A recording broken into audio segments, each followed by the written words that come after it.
এই নাতে যারা ভোট দিতে চায় তারা বাংলাদেশে আবার ফ্যাসিবাদ কায়েম করতে চায়। তারা এই বাংলাদেশে আবার দুর্নীতি, হাজার হাজার কোটি টাকা বিদেশে পাচার করতে চায়। 12ই ফেব্রুয়ারি আমরা দুইটা ভোট দেব। একটা হচ্ছে গণভোট, রেফারেন্ডামে আমরা হা বলবো। দুইটা ব্যালট দেওয়া হবে। সকাল 7:30টায় ভোট শুরু হবে, বিকাল 4:30টায় শেষ হবে। দুইটা ভোট দিতে হবে বলে 1 ঘন্টা ভোটের সময় বাড়ানো হয়েছে। হাতে ভোট দেবো কেন? হাতে ভোট দেবো, রাষ্ট্রীয় বিদ্যমান কাঠামোকে আমরা এমন পরিবর্তন করেছি, কেউ যদি নির্বাচিত হয়, প্রধানমন্ত্রী হয়, এমপি হয়, তারা যেন নিজেকে অসীম ক্ষমতার অধিকারী মনে না করে।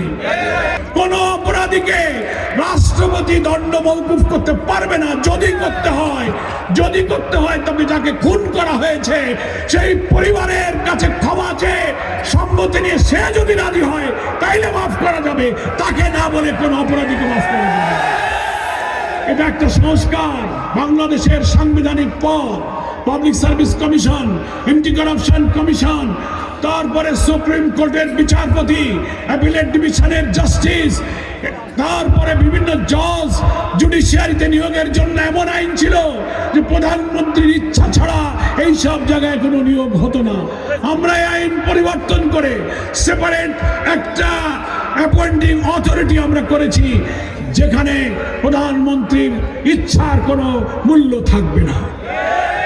এই জন্য এই সব সংস্কার মানে হলো দুর্নীতিকে না বলা, দলীয়করণকে না বলা, চাঁদাবাজিকে না বলা, সন্ত্রাসকে না বলা। এই হার পক্ষে ভোট দেওয়া মানে হচ্ছে আজাদির পক্ষে ভোট দেওয়া, গোলামীকে প্রত্যাখ্যান করা, দুর্নীতিকে না বলা।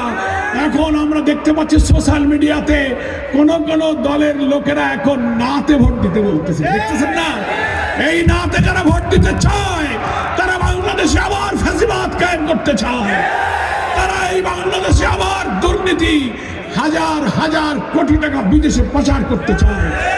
রাষ্ট্রের civil administration, police administration, judiciary সব কিছুকে দলীয়করণ করে আবার যে ফ্যাসিবাদকে রক্ত দিয়ে বিদায় করেছি, আবার ক্ষমতায় যারা আসবে তাদের এই ফ্যাসিবাদী চরিত্রে জন্ম দিতে চায়।